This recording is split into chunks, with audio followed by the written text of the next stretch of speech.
Hi folks, welcome to the Palace in Auburn Hills, Michigan. And for Spencer Chase, I'm Marcus Traxler, KSDJ Radio's Nate Weck. If I can ever spit it out, we'll get it right. Calling the game for 90.7 tomorrow night. Practice day, Wednesday here at the Palace. The 8 teams at this site will all get 40-minute sessions. The Jacks had theirs earlier. Not much comes of it. It's mostly just a shoot around. Memphis is behind us. They're doing even less than the Jacks were. They're just firing up. They're shooting with Josh Pastner is down, not really paying any attention. So that I don't know what that does. That bode well for Memphis? We'll find out later. A chance to talk to the players. Was there one thing that maybe stuck out from getting a chance to talk with Nagy and the players? Well, for me, coming into this game, you hear so much about that Trey Burke and Nate Walters matchup. Something that really surprised me from the press conference was Coach Nagy saying that he plans to have Nate Walters guard Trey Burke. And that's something that I found really surprising because Nate Walters is a guy that's going to go 40 minutes. Yeah. The Jacks can't afford to have him off the floor, and he's such a huge part of their offense that usually they give him kind of the lesser offensive player in order to save him on defense. And to say that he's going to go against one of the best point guards in the country defensively, I expected Braden Carlson or maybe Jake Biddle in spells to get that matchup. But that's a lot of confidence that he's exhibiting in Walters. He says that Walters is a very good defender. We just don't see that much because they're usually saving him for offense. So I think it'll be interesting to see if Walters sticks with Burke the entire game or if that's just something to start out and they alternate possessions. I think we're going to get a mix. Carlson's too good of a defender not to put him on Burke, at least for a stint in this ball game. Nate, I guess this is the second time around for the Jacks. They're in this atmosphere. We kind of talked earlier how they don't seem fazed by it at all. What's sort of your take on that? Yeah, the Jacks come in with smiles on their face. You know, they're looking like a team who has been here before. The comfort level is just there. You know, you've seen the smile on Coach Nagy's face and the players' faces. You know, congratulating each other and just keeping each other motivated. I think that's the biggest thing that I've taken from this. By any means, I mean, you know, last year such a big shock for Jackrabbits to be first team in South Dakota history to go to the NCAA Tournament. Now they're back at the dance again this year. You know, do it 2 straight years is saying something. I know Nate Walters takes a lot of the credit for this, but there are a lot of great players on this Jackrabbits team, and I think overall the Jacks just you can tell there's a lot better comfort level overall within not just the team but the whole Jackrabbits organization as well. I think that's a great point.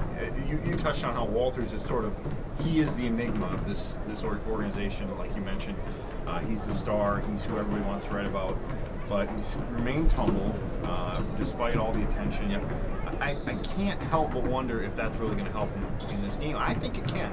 I think the fact that they've been in this stage before, Walters has shined, they get the help that if they play this like they did at New Mexico, I think they're in business to potentially pull this off. Now, I think it's important to not have the blue and yellow glasses on too much because this is, they're still a 13 seed. Michigan was #1 for a span earlier in the year.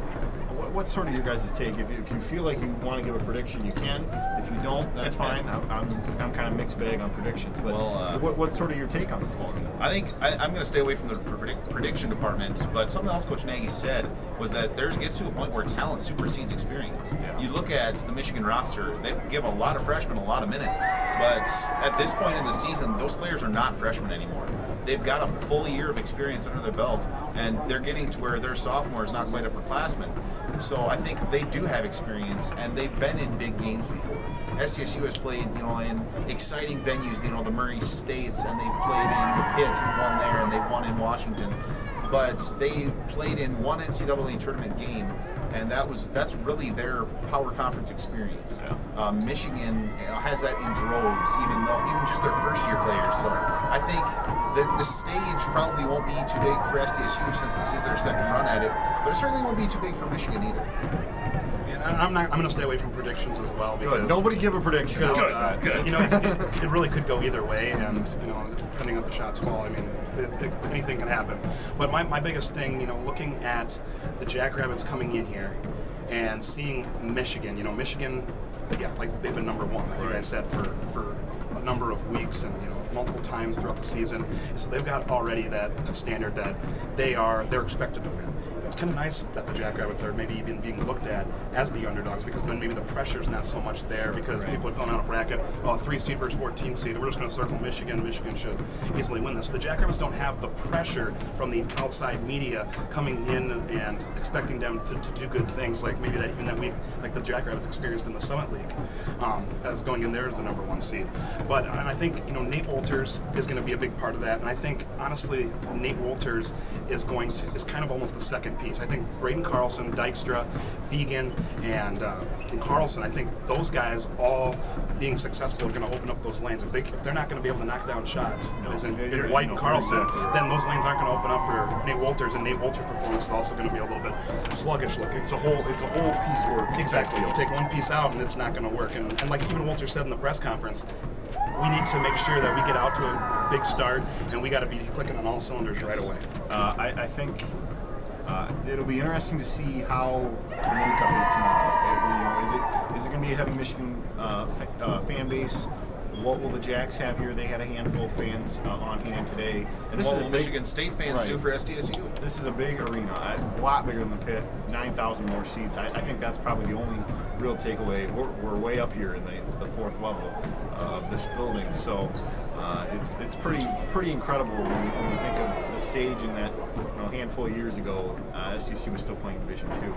I think it's easy to forget that in a lot of ways, but. And the only other point I want to bring up is we've talked a lot about Trey Burke and we talked a lot about Nate Wolters. There are 8 other players on the court. Michigan's got Glenn Robinson III. They've got Stauskas. They have Hardaway Jr. This is they're so deep. And last year they lost to Ohio, a 13 seed in the very first round. That has to be in the back of their mind coming into this game, knowing that they struggled in the Big Ten tournament, being knocked out early. I think that'll be on the minds of the Wolverines come Thursday night, and that's when we'll see you next here at the Palace. We'll have a live blog. We'll start I don't know, probably like 3 hours beforehand, and then we'll have Nate will be on the radio when you start 5:30. Yeah, around 5:30. Yeah, around 5:30, 5:45, something like that. And as usual, SDSUcollegian.com. So we'll see you Thursday here from the Palace. For Spencer and Nate, I'm Marcus. Thanks, everybody.